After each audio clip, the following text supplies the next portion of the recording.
अस्सलामुअलैकुम नाजरीन। ट्रांसमिशन जो है वो जारी है और हम देख रहे हैं कि भारत की जारियत भी जारी है, जिसका मुंह तोड़ जवाब हमारी अफवाज दे रही हैं। अब से कुछ देर पहले हमने देखा कि नायब वज़ीर आज़म और वज़ीर ख़ारजा इसहाक़ डार और DGIS-PR ने गुफ्तगू की, ब्रीफ किया, मीडिया को बताया, आवाम को कि कैसे पाक फ़ौज ने मुंह तोड़ जवाब दिया है। जो ड्रोन्स यहाँ भेजे गए थे उनको किस तरीके से न्यूट्रलाइज किया गया, और फिर जो भारत एक प्रोपोगेट कर रहा है मुसलसल सोशल मीडिया पर, अपने रिवायती मीडिया पर चीख चीख के बता रहा है कि किस तरह पाकिस्तान ने 15 पॉइंट्स पर जो है भारत के वो हमला किया है फौजी तनसीबात पर। उसके भी जो प्रूफ्स हैं वो पाकिस्तान ने सामने रखे हैं। लेकिन क्या इधर कोई फुल स्टॉप लग सकता है? कैसे रिएक्ट करना चाहिए? कैसे अपनी खारजा पॉलिसी को मजीद मजबूत करना चाहिए? बहुत सारे सवालात हैं जिनके जवाब हम हासिल करेंगे। मेरे साथ मैं साबिक वफाकी वजीर फवाद चौधरी साहब और इनके साथ साथ दिफाई तज्जियाकार lieutenant general retired Naeem Lodhi साहब भी मौजूद है। फवाद साहब, मुझे ये बताइएगा, एक तो जाहिर है कि हम ऑलरेडी एक इम्पोज्ड वॉर लड़ रहे हैं, या हम कोशिश कर रहे हैं बताने की कि हमसे उलझे मत, लेकिन on the other hand the ongoing war on social media has made it so difficult to decipher the truth. आप समझते हैं कि ये एक प्रोपोगेट जो भारत कर रहा है, इससे निमट रहे हैं हम? ये वो तो खैर, जब भी एक जंग का माहौल बनता है, जिंगोइज्म का माहौल बनता है, तो first casualty is the truth. And it's always difficult इस तरह की सिचुएशंस में बात करना, या जो भी होगा कोई एक मौक़िफ़ लेना ही मुश्किल है। और हिंदुस्तान के अंदर तो आप देखिए कि उन्होंने इतना मुश्किल बना दिया है कि इवन वो पार्टीज जो कि इस लड़ाई में नरेंद्र मोदी का साथ नहीं देती, वो अकल की बात करना चाहती हैं, उनके लिए भी हालात में कांग्रेस का जो पंजाब के सदर है, उन्होंने कहा कि ये बिल्कुल अहमकाना बात है जो हम कर रहे हैं। उनके ऊपर इतना ज़्यादा जो है वो प्रेशर डाला गया कि उन्हें रिट्रैक्ट करना पड़ा। समाजवादी पार्टी ने वहाँ पे कहा कि ये बिल्कुल स्टूपिड बातें हैं जो कर रहे हैं नरेंद्र मोदी, और अपनी जो सिक्योरिटी लैब्स है उसके जवाब नहीं दे रहे। उनके उत्साह ऊपर भी जो है वो चढ़ाई कर दी गई। और जो कांग्रेस है वो इतना वो उसको एक पूडल के तौर के ऊपर नरेंद्र मोदी की पॉलिसी को फॉलो कर रही है।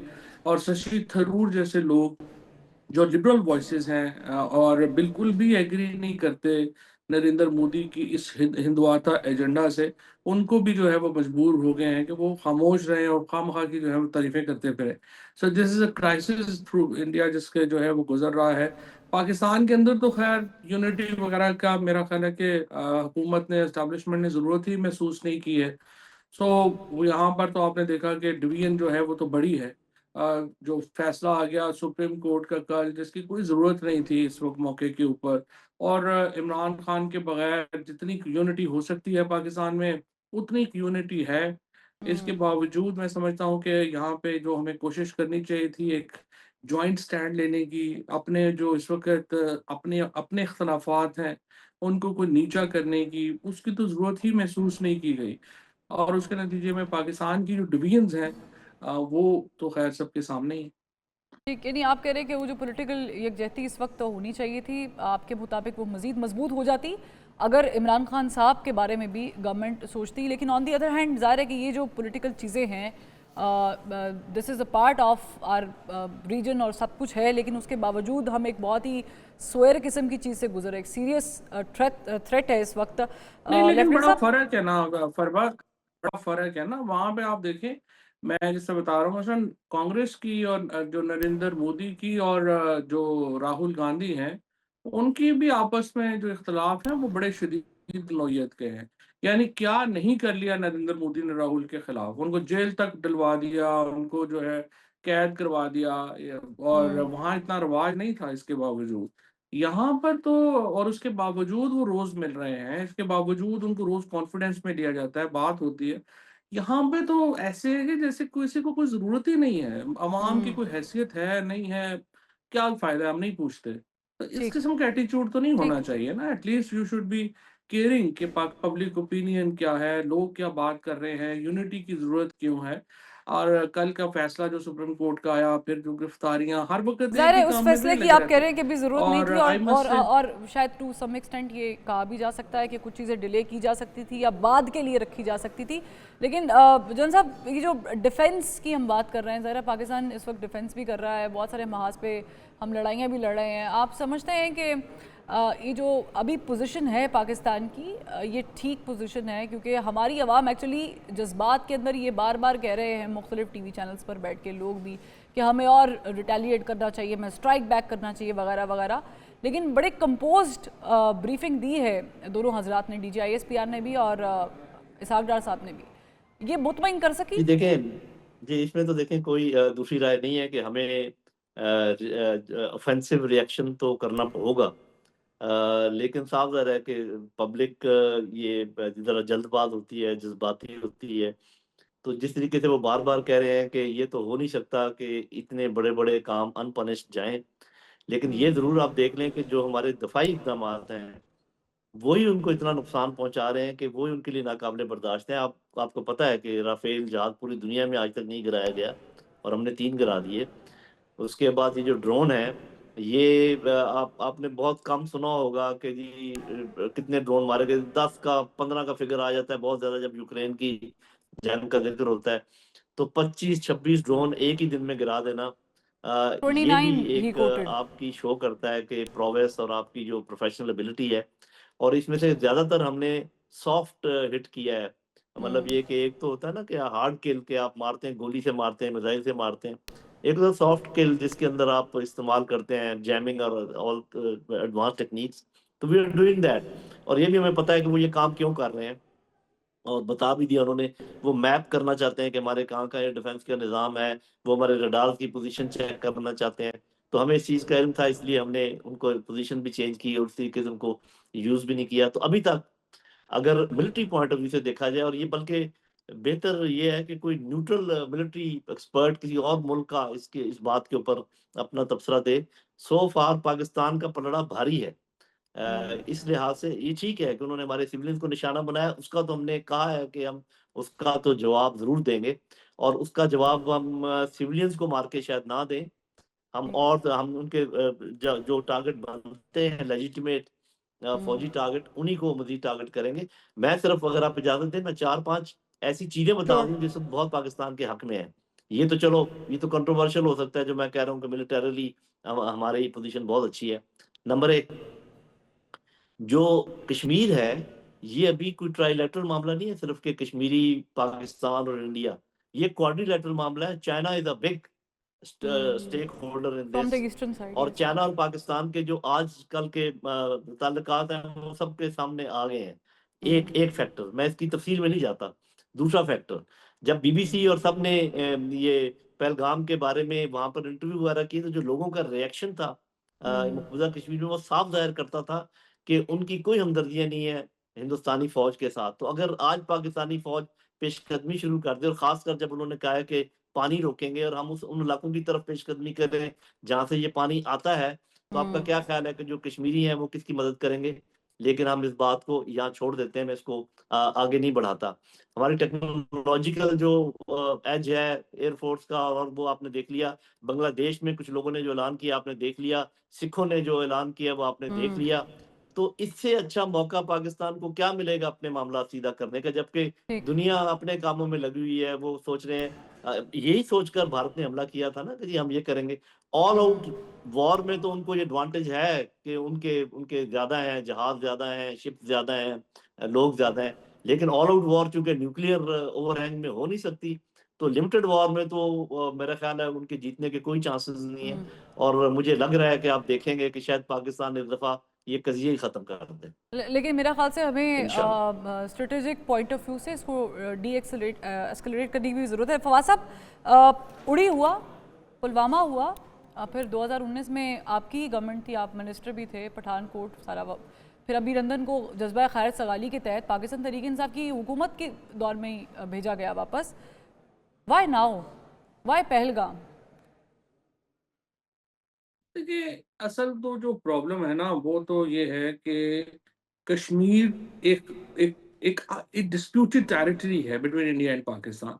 जो असूल 1947 में तय किया गया था कि जो मुस्लिम अक्सरियत के इलाके हैं वो पाकिस्तान में जाएंगे, हिंदू अक्सरियत के इलाके हिंदुस्तान में जाएंगे, इस असूल को वायलेट किया गया कश्मीर के मामले पे।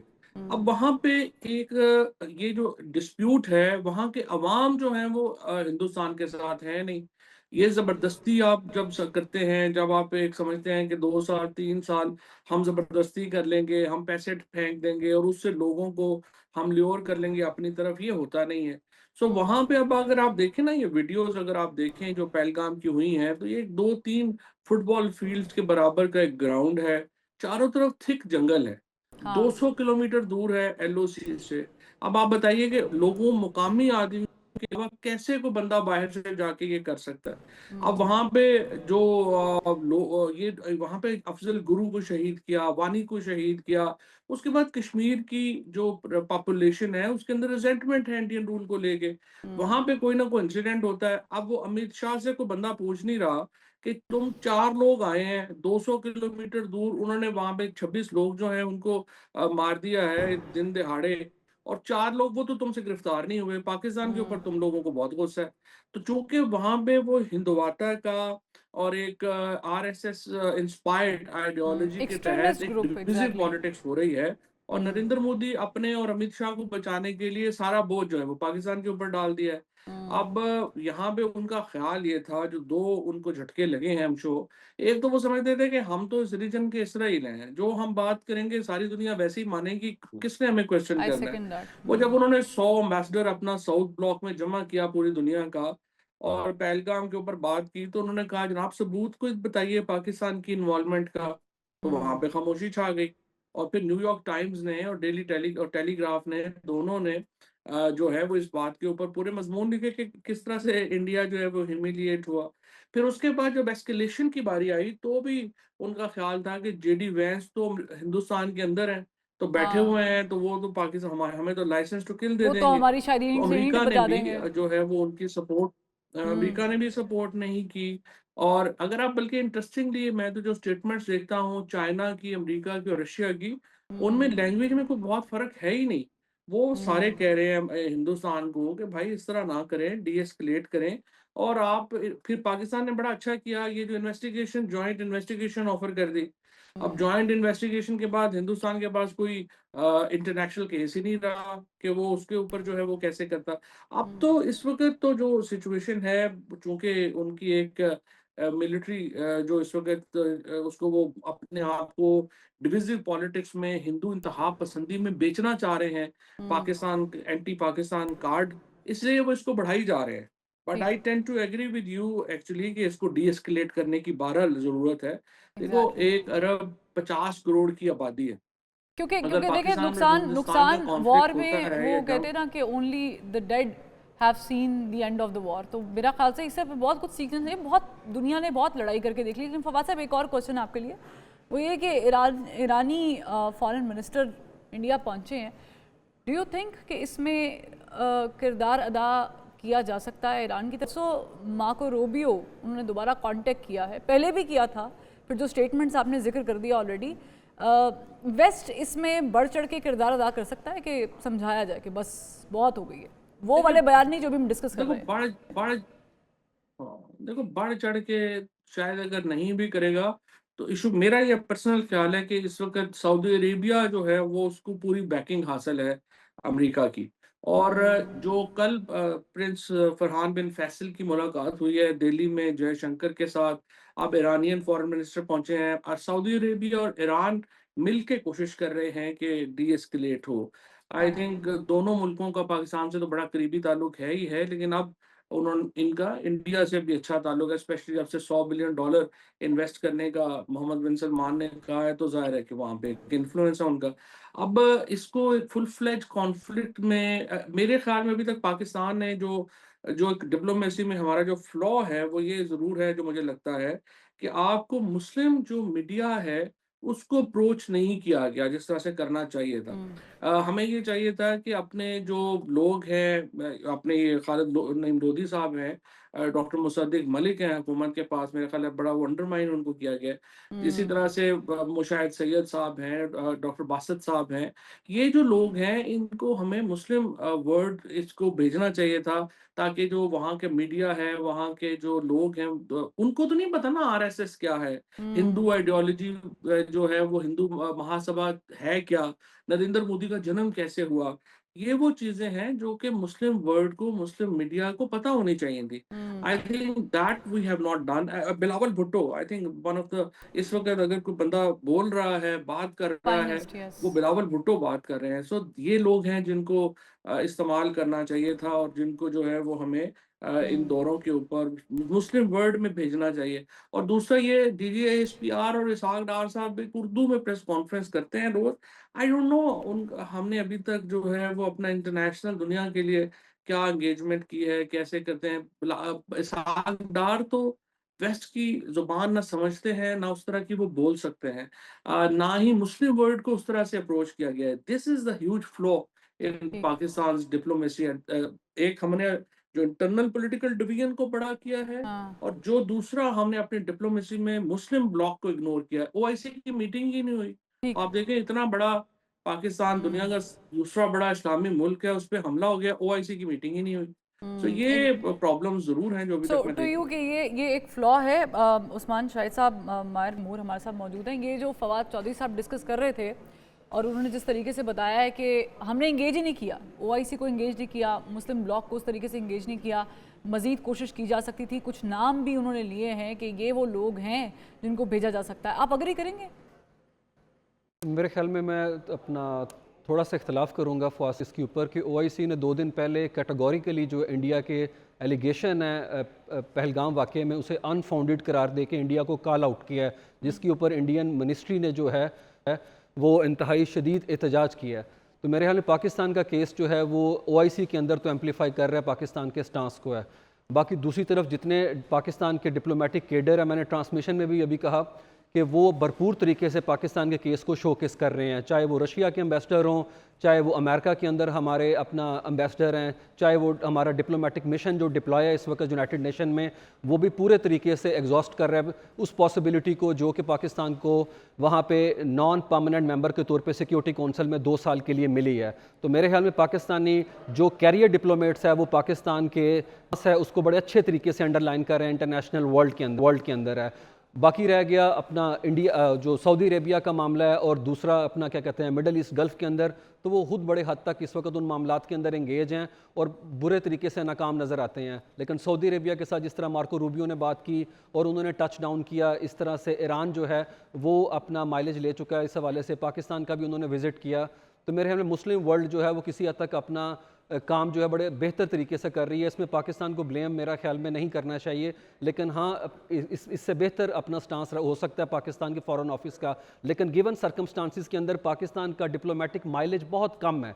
हम देखते हैं हम उस दुनिया के अंदर गुफ्तगू कर रहे हैं जिसके अंदर हार्ड पार का फिनोमेना जो है वो जेपरडाइज कर चुका हुआ है पूरे इंटरनेशनल नैरेटिव को है। जोसेफ एस्नाए आज उनकी डेथ हो गई है, जो फलसफा देते थे सॉफ्ट पार का, अमेरिका खुद उस पर नहीं खड़ा, पीछे हट गया हुआ पूरा यूरोप उसके अंदर यूक्रेन वॉर के बाद। तो मेरे हमें नॉर्म्स लेडन दुनिया के अंदर हम जो है ना सॉफ्ट पार की या इन टूल्स की बात करें तो मेरे ख्याल में उसका कोई बायर नहीं है दुनिया के अंदर है। लेकिन इसमें क्या मुज़ायका क्या है? अगर फवाद चौधरी साहब मेरे ख्याल पोजीशन है वो उस पर गौर भी किया जा सकता है, उस तरह किया भी जा सकता है, क्योंकि इस वक्त तो जितनी ज़्यादा डिप्लोमेसी की ज़रूरत है, जितनी ज़्यादा हो सके, जितनी अच्छी इंगेजमेंट सब कर सके, वो ज़रूरी है। मेरे ख्याल में पोजीशन ऑफ स्ट्रेंथ के साथ पाकिस्तान को बात करनी चाहिए। इस वक्त जो है वो बात डिप्लोमेटिक जो है वो कोर्ट के अंदर नहीं है। जिस तरीके से इंडिया ने आके मेनलैंड को पाकिस्तान के हिट किया डीप के अंदर आके, मेरे ख्याल में उसके बाद पाकिस्तान को क्रिपलिंग ब्रोक मस्कुलर रिस्पांस देना चाहिए इंडिया को। पोजीशन ऑफ स्ट्रेंथ के बाद आप जब नेगोशिएशन करते हैं तो फिर आप जो है वो अपना माइलेज जो है उसके अंदर गेन कर सकते हैं। इंडिया आके टेरराइज कर रहा है हमारे लोगों को यहाँ के ऊपर है, लाहौर तक अंदर आके वो अपना ड्रोन उसके हैं पूरे पाकिस्तान के ऊपर, और पाकिस्तान के रिस्पॉन्स को डाइल्यूट करना चाह रहा है इंडिया इस वक्त है ताकि हमारी अटेंशन बढ़ जाए। लेकिन मेरे ख्याल में एक क्रिपलिंग ब्लो जब तक नहीं दिया जाएगा, इंडिया उस न्यूक्लियर थ्रेट के जो डेटरेंस है उसको तोड़ चुका है इस वक्त है, और पाकिस्तानी डिमांड कर रहे हैं कि रोबस्ट एक्शन है। मेरे ख्याल में लिप सर्विस या जिस तरीके से ये अभी हम गुफ्तगू कर रहे हैं ये आज की दुनिया का रेट्रिक नहीं है। हम यूक्रेन के अंदर देखते हैं अगर पुतिन वहाँ के ऊपर उस तरीके से हार्ड पावर इस्तेमाल ना करता, situation would have been entirely different है। इसी तरीके से हम गज़ा के अंदर देखते हैं अनचेक्ड इम्प्यूनिटी है वहाँ के ऊपर अपना ज़ायनिज़म को, और वही ज़ायनिज़म की अफिनिटी है यहाँ पे लेकिन यहाँ पे हिंदुत्व केस आइडियोलॉजी। सिनेरियो और केस स्टडी डिफरेंट है। अगर हम गाजा की बात कर रहे हैं तो गाजा की पोजीशन इस वक्त, ये पहले भी नहीं, मैं गजा की थी और अभी पोजीशन, भी मैं वहाँ पे ठीक 60,000 लेकिन लोगों अभी के मरने के बाद दुनिया की इनएक्टिवनेस की बात कर रहे हैं, दुनिया के दुनिया passive तो approach की इनएक्टिव बात। है, तो ये हम किस दुनिया को बताएंगे जो दुनिया 60,000 के मरने पे बात नहीं कर रही। बट How on मेरा earth ख्याल can we believe I tend to disagree over here, वो ये है कि मेरा ख्याल से दो न्यूक्लियर पावर्स का हेड टू हेड वॉर में चले जाना ये बहुत ही एक डेंजरस थॉट है। ये शायद नामुमकिनात में से था जो कभी किसी ने तसव्वुर नहीं किया होगा जनरल साहब। लेकिन आपने दोनों की गुफ्तगू भी सुनी, सवाल भी साथ ले लें। प्रॉब्लम ये है कि जब उन्होंने पहली बार अटैक किया और हमने देखा, मैं पहले ये भी करेक्शन कर दूं कि लोग घबराए हुए नहीं हैं, नोबडी इज स्केयर्ड, लोग अपने काम आराम से कर रहे हैं। दूसरी बात ये है कि राजनाथ सिंह ये दावा करते हैं कि अभी हम और करने वाले हैं, जबकि हमने उनकी पहली स्टेटमेंट देखी उनके मिनिस्टर्स की, तो वो कह रहे थे कि हमने, वो कहते हैं जस्टिस इज सर्व्ड, वो जस्टिस जिसके बारे में पाकिस्तान कह रहा था कि आए बैठे कमीशन बनाएं बात करें। आप इसको कैसे देख रहे हैं कि इंडिया मतलब क्या करना क्या चाह रहा है मजीद? इतना कुछ तो हो गया, आज भी हो गया। ये देखें, आप डी एस्केलेशन की बात कर रही हैं जो कि एक साइड मशवरा है दो न्यूक्लियर पावर्स के दरमियान, लेकिन ये देखने की बात है, जैसे उस्मान साहब ने भी बात की, कि जिस नोट पे डी एस्केलेशन होगी वो हमेशा चस्पा रहेगा हमारे माथे पर भी और इंडिया के माथे पर भी। And that is the main sticking problem कि डी एस्केलेट तो दोनों ही मुल्क करना चाह रहे होंगे क्योंकि दोनों न्यूक्लियर पावर्स हैं, लेकिन किस नोट पे डी एस्केलेशन हो। इसीलिए आपने देखा कि पहले उन्होंने एक चीज ट्राई की, उसका हमने जवाब दिया, वो जवाब ऐसा था कि उनका नुकसान ज़्यादा हो गया। फिर उन्होंने आज दूसरी चीज़ ट्राई की, उसका हमने जवाब दिया, वो जवाब भी बहुत सिक्का बंद हो गया। तो ये जो पाकिस्तान कहता है कि हमारे पास ये हक है कि हम जो बदला उतारे और एग्रेसिव जो उन्होंने एग्रेशन की है उसका जवाब दें, मेरा ख्याल ये इसको कायम रखना चाहिए और डी एस्केलेशन के चक्कर में अपने स्टांस को नरम नहीं करना चाहिए, क्योंकि ये बात बिल्कुल दुरुस्त है। आज की दुनिया को हमने देखना है कि वो क्या कर रही है। जहाँ तक मेरे ख्याल हमारी फॉरेन पॉलिसी है, हमने देखा कि अफगानिस्तान के साथ हमारे ताल्लुकात बेहतर हुए, ईरान के साथ हमारे ताल्लुकात बेहतर हुए। चीन, जैसे आपने कहा, किसी ने कहा चौधरी साहब ने, कि तीनों का एक जैसा बयान है, नहीं, चीन का बयान एक जैसा नहीं है। चीन का बयान बहुत बड़ी हद तक पाकिस्तान के हक में है। तो अगर 3 पावर्स हैं तो उसमें से एक पावर पाकिस्तान के साथ खड़ी है, बाकी मैंने आपको फैक्टर्स बताया कि हमारे हक में है।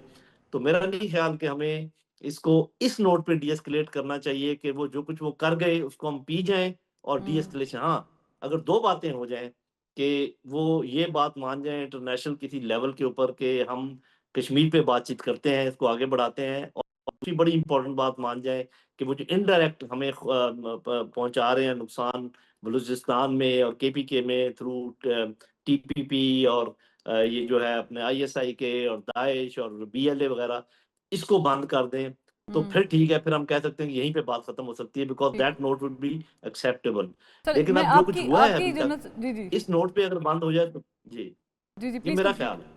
ठीक है, आप कह रहे हैं कि इस नोट पे बंद हो जाए, लेकिन किस नोट पे बंद हो जाए, ये आपने एक सवाल किया था। मैं फवाद साहब आपसे भी ये सवाल करती हूँ, किस नोट पे बंद हो जाए? क्योंकि जो बीइंग रियलिस्टिक, पाकिस्तान ने अगर स्ट्राइक बैक करना होता तो जब उन्होंने किया है हम तभी स्ट्राइक बैक कर लेते। हमने अपना टाइम लिया और हमने उनको भी टाइम दिया, हमने उस चीज़ों को नॉर्मलाइज करने की कोशिश की अपने तौर पे।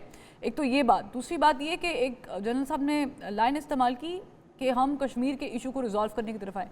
जितना मुझे याद है 47-48 से आज तक ये डिस्प्यूट रहा ही है। ये इतना आसान हो सकता है? देखिए फरवा, एक तो मैं खैर वो जन साहब की बात को क्लैरिफाई करना चाहता हूँ कि देखिए, मैं ये बात ही कर रहा था कि चीन और उनकी बयान एक जैसे हैं। मैं तो आपको कह रहा हूँ कि इवन अमेरिका और रशिया जो है, उनकी जो लाइन है इसके ऊपर, वो चीन के करीब है।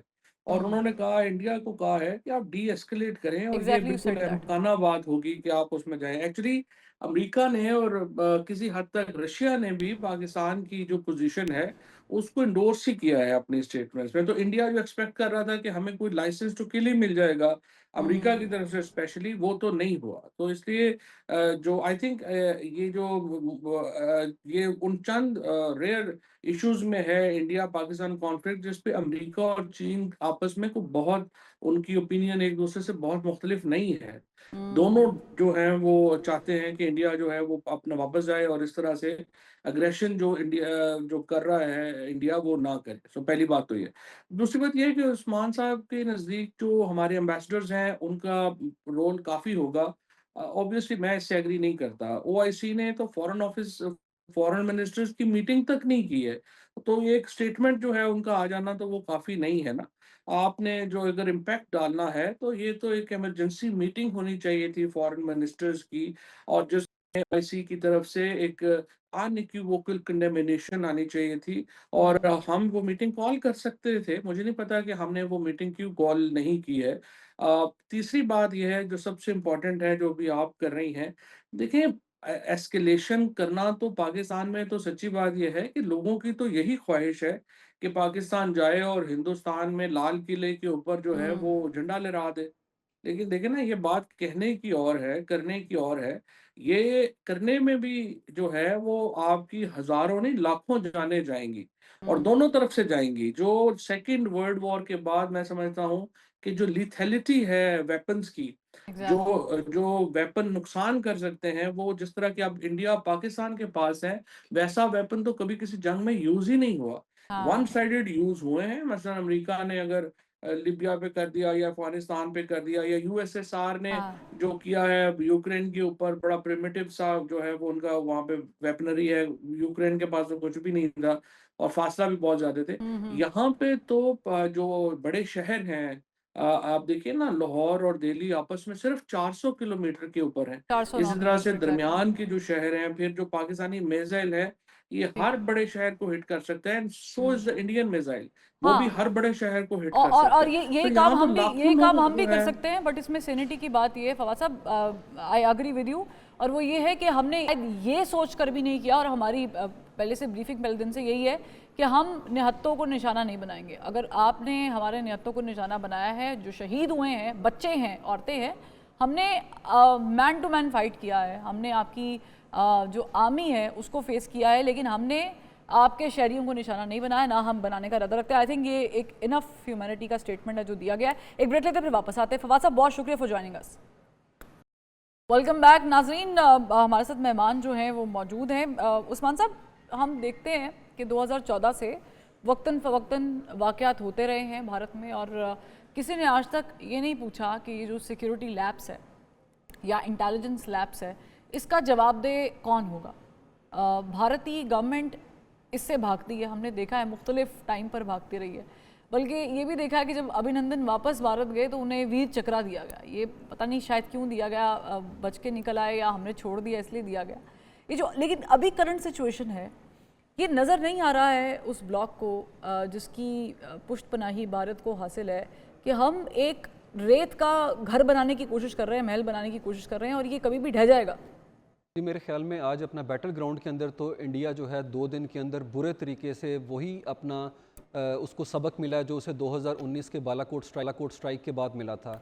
लेकिन हम जिस दुनिया में रह रहे हैं वो दुनिया जो है वो पोस्ट ट्रुथ की दुनिया है, जिसमें जो सच है वो कहीं छुप गया है। और इस साइबर वॉरफेयर के अंदर इंडिया जो है उसने बड़ी इन्वेस्टमेंट की है। 2020 का डिसइंफो लैब हो पाकिस्तान के ख़िलाफ़, जो उसने 15 साल का एक अपना स्ट्रिंग ऑफ लाइज जो हैं वो खड़े किए थे यूरोप के अंदर, और जिस तरीके से अपने मुल्क के अंदर उसने सेंसरशिप लगाई हुई है और ऑब्जेक्टिव जर्नलिज्म ख़त्म करके वहाँ के ऊपर गोडी मीडिया की जो टर्म इस्तेमाल होती है, तो वो एक साइड का वो प्राइम प्रोपेगेंडिस्ट जो अपना अप्रोच है, जो कि किसी ज़माने में नाज़ी रजीम के अंदर जो उनका चीफ अपना था प्रोपेगेंडिस्ट जोसेफ गोएबल्स, उसी के आइडिया को टो कर रहे हैं। और यही पैटर्न हम देखते हैं इज़राइल का भी है, जिसके अंदर वो इंटरनेशनल जो जर्नलिस्ट हैं उनको एक्सेस नहीं देते। इंडिया से के आज भी विक्रम मिस्री से जब पूछा गया है कि कितने शूट डाउन किए हैं पाकिस्तान ने त्यारे, तो उन्होंने कहा मैं इस हवाले से कोई गुफ्तगू नहीं करूँगा। तो मेरे ख्याल में ये चीज़ें तो ओपन एंड शट केस है कि पाकिस्तान ने बैटल चीफ एयर मार्शल का वो पहले दिन के बाद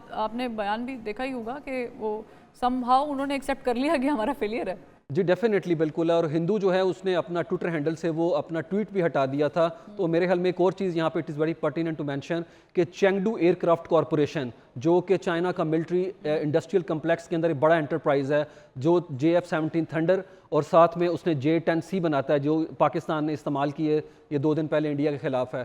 उसकी हेजमनी साबित होगी है बैटल ग्राउंड के अंदर अपना यूरोपियन सुप्रीमेसी जो अपना रफेल तैयारे के कॉन्टेक्स्ट के अंदर थी, और रशिया के जिस तरीके से पाकिस्तान ने जेट को वहाँ के ऊपर गिराया और 18.8% शेयर उसके चाइना में आज शूट कर गए हैं, जबकि जो डुसाल्ट एविएशन है वो 5% डिप के साथ पेरिस के अंदर इस वक्त स्टॉक मार्केट के अंदर है। एग्जैक्टली वो ये अजरा मज़ा है, लेकिन इसमें थोड़ी सी हकीकत भी है कि वो कंपनी कह रही है कि it's not Rafale, it's raw fail. तो शमशाद अहमद खान साहब भी ज्वाइन कर चुके हैं हमें, साबिक सेक्रेटरी खारजा हैं। हम खारजा पॉलिसी पर सर गुफ्तगू कर रहे थे कि पाकिस्तान की किस हद तक बेहतर है, कितनी गुंजाइश है, और आपसे पहले फवाद चौधरी साहब मौजूद थे, उन्होंने एक सजेशन दिया कि डेलीगेशन भेजने चाहिए अरब में और हमें अरब को मजीद एंगेज करना चाहिए, जिससे मेरे मेहमान उस्मान शाहिद साहब ने थोड़ा सा डिसएग्री किया। आप अग्री करते हैं कि हमें मजीद डेलीगेशन जो हैं अरब को एंगेज करना चाहिए? देखिए, मैं एक सिफारतकार हूँ, डिप्लोमेट हूँ, और मैं जंगों की प्लानिंग मैंने कभी नहीं की। मैंने हमेशा जंगों को ख़त्म करने की कोशिश की है, और किसी हद तक मैं अपनी कम से कम ज़िंदगी में रोल प्ले किया है। जब हम न्यूक्लियर बने थे उस वक्त, उसके बाद कारगिल के वक्त, तो मैंने जंगें ख़त्म करवाई थी। और मैंने जो बैक चैनल, एक ट्रैक 2 होता है, एक बैक चैनल होती है, उसको इस्तेमाल किया है। आज मैं बजाय इसके कि मैं हथियारों की क्वालिटी की बात करूं कि चंगदू वालों का ये हो गया, स्टॉक्स हो गया, ये बहुत गलत बातें हो रही हैं पाकिस्तान में, बहुत गलत बातें हो रही हैं। बदकिस्मती ये है, मैं ये बातें इसी वजह से मैं इस कवाली का हिस्सा नहीं कभी भी बनता। मैं सिर्फ ये कहता हूं कि अब तक वो संजीदा कोशिश नहीं हुई हमारे यहाँ जो सिफारती सतह पर होनी चाहिए थी, और वो फौज का काम नहीं है।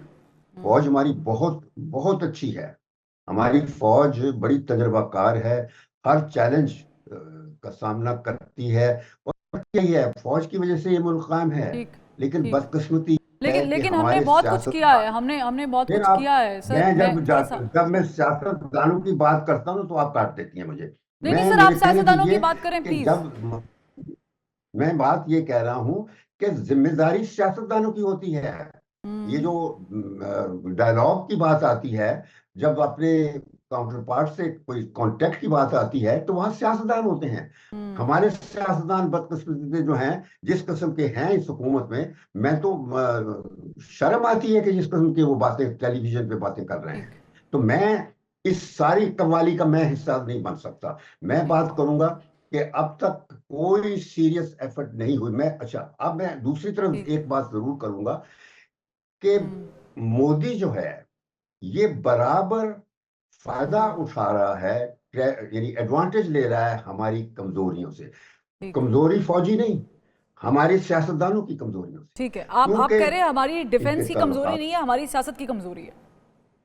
यही तो सियासतदानों की कमजोरी है, ये सियासत की बात नहीं है, क्योंकि असल तो वो हैं।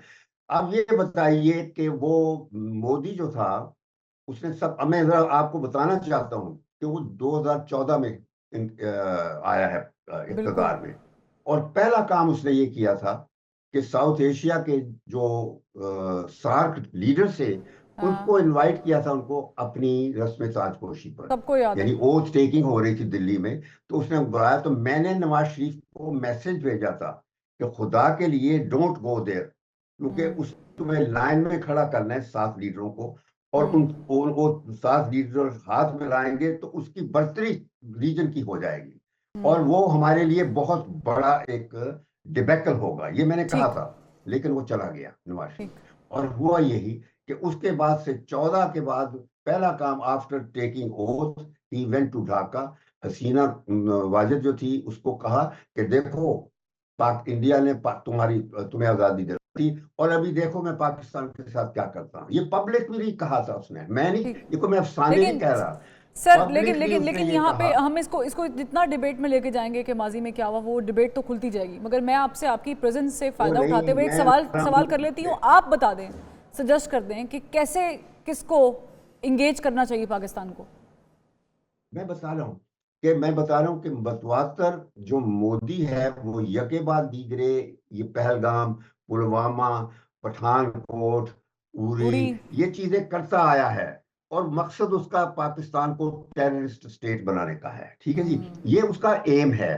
अब हमें जो करना है वो इस वक्त ये है कि हम दो न्यूक्लियर रियासतें हैं। ये पहले, सबसे पहले तो सियासतदानों को ये एहसास होना चाहिए, बात ये सोचे कि दो रियासत, हम सब न्यूक्लियर रियासतें हैं और पाकिस्तान इंडिया न्यूक्लियर रियासतें। It is a unique nuclear equation, क्योंकि जितनी न्यूक्लियर दूसरी पावर जो बनी है, जो 5 बड़ी न्यूक्लियर ताकतें हैं, वो कोल्ड वॉर, सर्द जंग का नतीजा थी। उनके आपस के किसी के भी झगड़े नहीं थे, वो पावर रिलेटेड न्यूक्लियराइजेशन थी।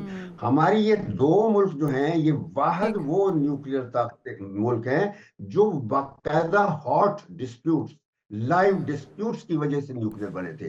तो हमें और ये मैं किसी हद तक जिम्मेदार हूं पाकिस्तान की न्यूक्लियराइजेशन। वो फैसला तो नवाज शरीफ का था, मगर मैंने उनको टांगों से पकड़ के खड़ा रखा था कि आपने टेस्ट करने हैं, और उन्होंने किया। ठीक। लेकिन मैं उस वक्त कभी भी मैंने ये नहीं सोचा था कि हम कभी भी न्यूक्लियर वेपन्स इस्तेमाल करेंगे, क्योंकि ठीक। Nuclear weapons are not meant to be used. जो आपके साथी जो एग्जैक्टली, आपसे बात thank you for saying that, thank you so much sir for saying that. और ये एक बड़ी बड़ी अहम बात है जनरल साहब। न्यूक्लियर वेपन्स आर नॉट हाँ, meant to be used. Exactly general बात ये है। साहब, जैसे कि खान साहब, शमशाद खान साहब ने भी फरमाया, जौहरी दो ताकतें हैं, इसके दरमियान में ये जो भी हमारी हिस्ट्री रही है और उसके बीच में ये जौहरी हथियार का होना, आप समझते हैं ये टकराव अगर खुदा ना ख्वास्ता, मैं खुदा ना ख्वास्ता इसलिए कह रही हूँ क्योंकि हमें मरने का मसला नहीं है, शहीद होने का मसला नहीं है, क्योंकि हम नहीं जाएंगे फिर तो शायद पूरा एशिया ही निकल जाए।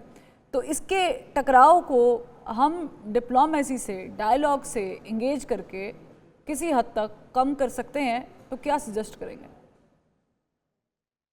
जी, पहले तो मैं शमशाद साहब मोहतरम की खिदमत में सलाम पेश करता हूँ।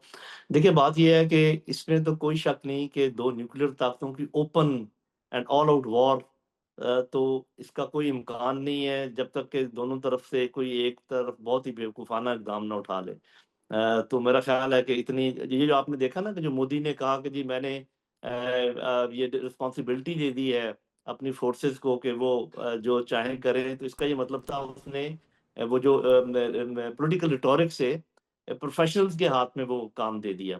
इसी तरीके से आपने देखा कि हमारी नेशनल सिक्योरिटी कमेटी ने भी यही कहा कि हमने अपनी फ़ौज को, तो प्रोफेशनल है दोनों तरफ, इसलिए ये आप ठीक कह रही हैं कि कोई इम्कान नहीं है। लेकिन एक स्पेस होती है जो दोनों साइडें कार्व आउट करने की कोशिश करती हैं कि उसके अंदर कॉन्फ्लिक्ट क्या हो सकती है। ये वही है जो 2010 हुआ, और आज ये जो हो रहा है वही हो रहा है कि उसी स्पेस के अंदर सारे काम हो रहे हैं। एक साइड स्पेस को एक्सपैंड करने की कोशिश कर रही है और दूसरी साइड जो है उसी स्पेस के अंदर प्ले करने की कोशिश कर रही है, और ऐसा ही होना चाहिए। इससे ऊपर अगर जाएगी तो बात ठीक नहीं होगी। लेकिन जो मैं बात कर रहा हूँ वो मैं ये नहीं कह रहा कि आप थ्रेशोल्ड से ऊपर चले जाएं या ऑल आउट वॉर कर दें।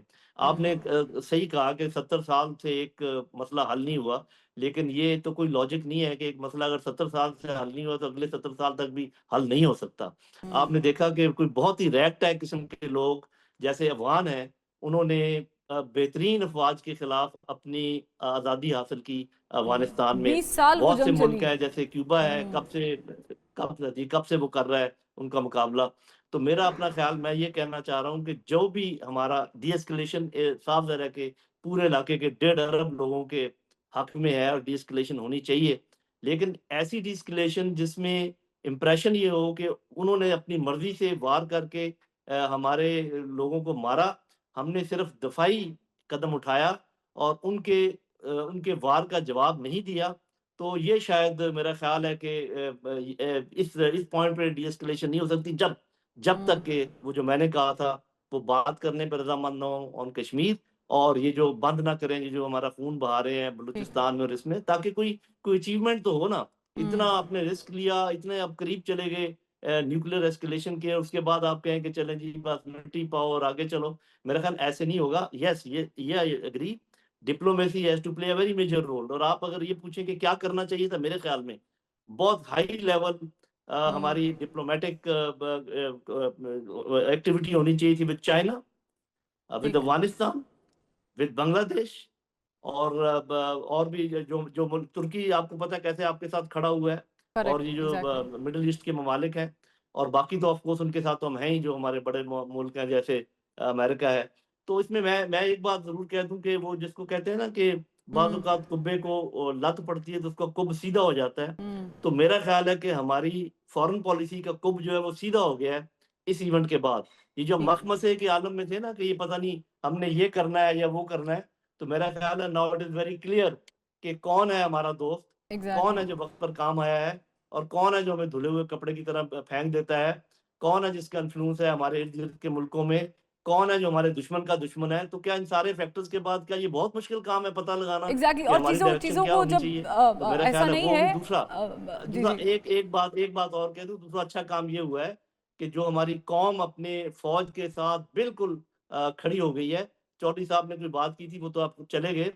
कौम में इस वक़्त कोई तक़सीम नहीं है सिवाय इसके कि कौम ये ज़रूर एक्सपेक्ट करती है कि जिस तरीके से उन्होंने एक खैर-सगाली का पैगाम दिया है हुकूमत को और फ़ौज पाकिस्तान को, उनकी तरफ से रेसिप्रोसिटी आनी चाहिए कि वो भी कौम की जो मूंगे हैं ठीक उनकी इज़्ज़त करें। जी। ठीक ठीक।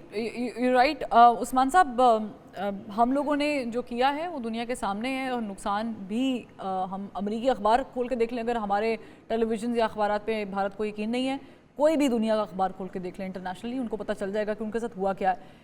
ईगो का मसला बना दिया गया है, बिल्कुल नज़र आ रहा है, समझ आ रहा है, और बगैर किसी वजह के।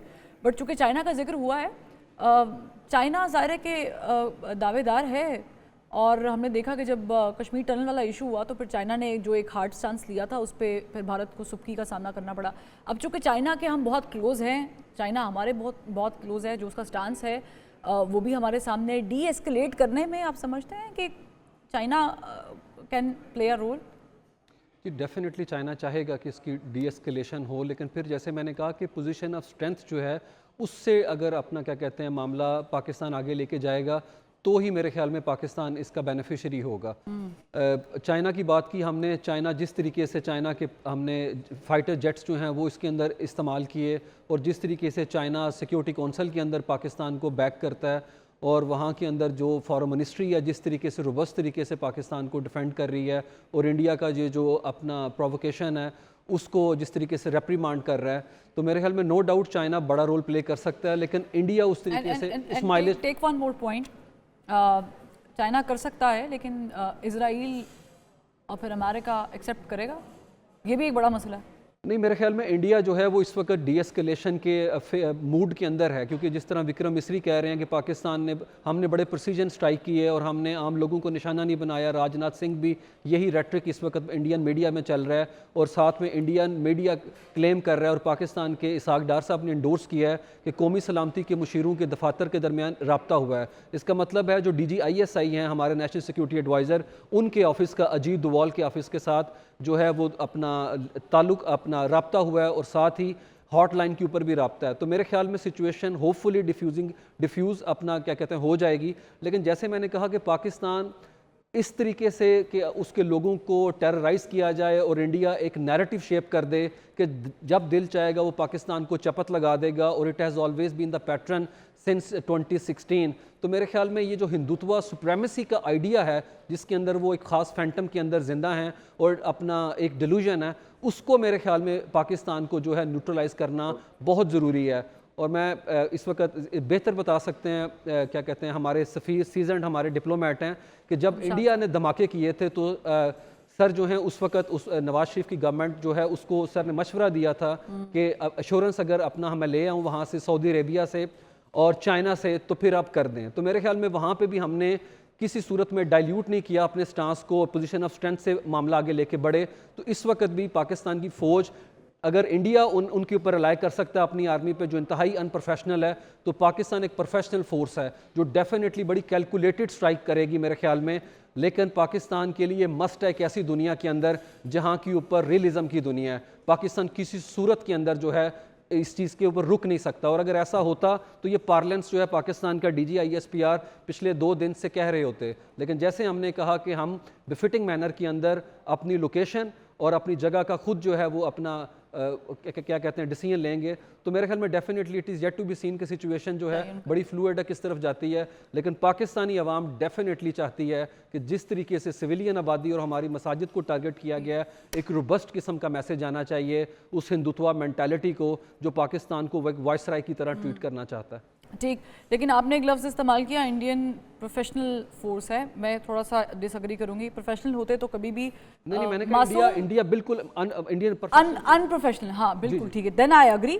लेकिन आपने डाइल्यूट करने की बात की सिचुएशन को। शमशाद साहब, आपके ही बारे में हमने जिक्र किया है, एक बार पहले भी हमने उस सारे फोर्स को, उस सारे प्रेशर को निगेट करते हुए, ख़त्म करते हुए, उतारते हुए हमने एटमी धमाके किए थे। आज आप हमारे सामने बैठे हैं, सवाल वही है, आज भी क्या हम इसे डाइल्यूट कर सकते हैं और आगे बढ़ सकते हैं?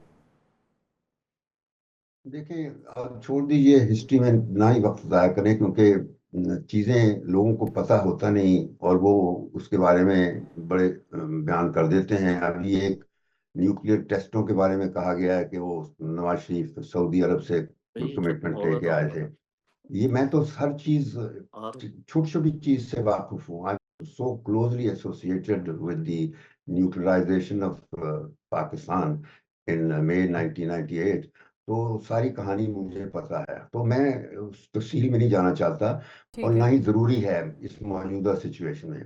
बात मैंने अपनी कर दी है, ये बात बिल्कुल दुरुस्त कही है। मेरे दोस्त जो भी हैं उनका नाम मुझे नहीं पता, लेकिन उन्होंने ये कहा है कि हमें पोजीशन मैंने ऑफ सर को एक स्ट्रेंथ दफ़ा से पंजाब यूनिवर्सिटी के अंदर एक कॉन्फ्रेंस के अंदर ये कहते सुना था, जो मैं कोट कर रहा हूँ सर को, शमशाद साहब को। मुझे, जी जी हाँ बिल्कुल, क्या मुझे नाम बता दीजिए अपना प्लीज। जी, उस्मान शाहिद। उस्मान शाहिद। मैं सर को मैंने कहा, मैंने खुद सुना ये चीज़ अपना पंजाब यूनिवर्सिटी में एक अपना मीटिंग के अंदर ये कहते हुए कि किस तरीके से उस वक्त सिचुएशन थी और सियासतदान जो है वो इस चीज़ से बैक ऑफ करना चाह रहे थे। तो सर ने इस चीज़ को रीइंफोर्स किया कि इस वक्त इंडिया को ये मैसेज देना ज़रूरी है।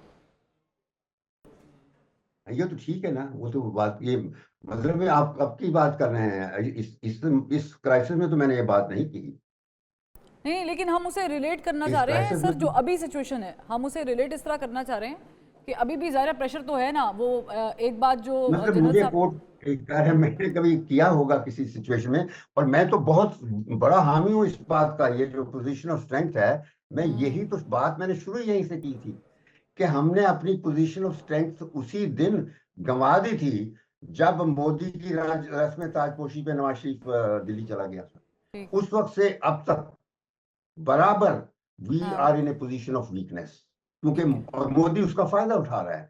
बात ही असल ये है। अच्छा, अब अगर ये पोजीशन ऑफ स्ट्रेंथ आपकी एयरफोर्स ने बड़ा जबरदस्त मार्का किया, डेफिनेटली कमाल की है तो सर। पर मैं थोड़ा, बिल्कुल वक्त की कमी है, वरना मैं आपसे ज़रूर पूछती कि मुझे जो समझ आई है आपके कहने की, वो शायद हो सकता गलत हो, लेकिन आप कहना ये चाह रहे हैं कि हम घर में घुस के मारे। Anyways, thank you so much Shamshad साहब, आपका भी बहुत शुक्रिया। उस्मान साहब, thank you so much for joining us. और lieutenant general retired Nadeem Lodhi साहब भी हमारे साथ मौजूद थे, उनका भी बहुत शुक्रिया। नाज़रीन, पॉइंट सिर्फ ये है कि आज तक जितनी भी जंगें हुई हैं किसी को कुछ मिला नहीं, कौमें बर्बाद हुई हैं, उनका बेड़ा गर्क हुआ है और नए सिरे से उन्हें अपनी ज़िंदगी शुरू करने में दुश्वारी का सामना हुआ है। हम किसी को भी पीछे धकेलना नहीं चाहते, ना खुद जाना चाहते हैं, बात यह है। लेकिन अगर आप हमारे घर पे हमला करेंगे तो फिर हम आपको मुंह तोड़ जवाब देंगे, और इसका अयादा हमारी अफवाज ने कर रखा है। इजाज़त दीजिए, अल्लाह हाफ़िज़।